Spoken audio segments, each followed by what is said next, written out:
against ground troops, but as you can see, he just sideswiped the guy right out of the turret of the vehicle there. So the idea was to give kind of a balance. So you have something like the construction walker, which is big, heavy, slow, but very powerful, and then a walker like this that can't take quite as much damage, but is a lot more maneuverable and better in certain situations. Ultimately, that was the goal with all of the vehicles. We wanted to make the user think about which vehicle they were going to use in different situations. If you wanted something that was big and you could drive it into a building to detonate it to take out a target, you might take a supply truck or an EDF APC or something like that. If you're going to be in a situation where you're running from the EDF and all you're trying to do is go fast, be agile, be able to take bumps, go off-road, then something like the ATV is more well designed for that. So again, the goal was just to have variety in the vehicles enough where they all felt different, they all had a different purpose, and thus all had value. And the walker's a lot like the guerrilla weapons, like the arc welder and the grinder. I mean, these are basically just tools that they have that they're using to wage war against EDF. Like this little mini walker is essentially used to haul rock and all the stuff that they're pulling out of Mars. The big walker, using it to clear out big areas, lots of debris that comes down. But these guys, they have to make do with what they have. So, and you can see it here on this turret as well. The guerrillas have modified it so that it ends up being this turret placement. But ultimately, the original idea of that weapon was they used it to blast rock to clear space. So again, they've taken things that are on the planet and tried to retrofit them in their war against the EDF.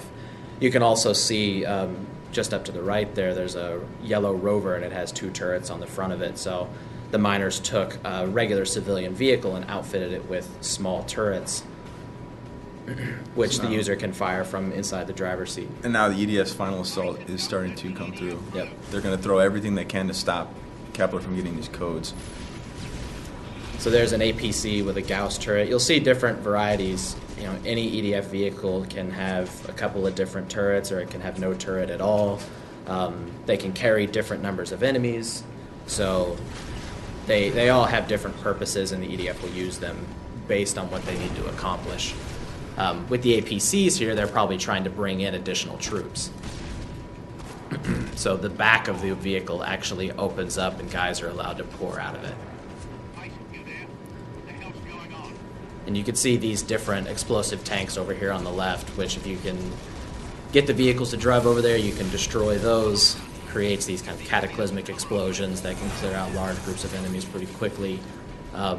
Again, we don't really tell the user, or we don't direct them to complete this in a very specific way. We just give them a number of different tools. You don't have to use the walker. You can use it the whole time. Or until it blows up. Yes, or until it gets destroyed, of course. But the goal was just to give the user a bunch of tools and then give you guys the ability to make decisions and decide how you wanted to play and which strategy best fit your gameplay style, which is one of the biggest strengths of RFG, is combination of all the different tools you have and the destruction, opening up a variety of different gameplay strategies and just creating a very dynamic combat system. Yeah. It's like James Haig, the design director, likes to say, the missions aren't puzzles. There's not one right way to beat these things. We just give you a set of tools, and you're really free to do whatever you can figure out with them.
So as we're finishing this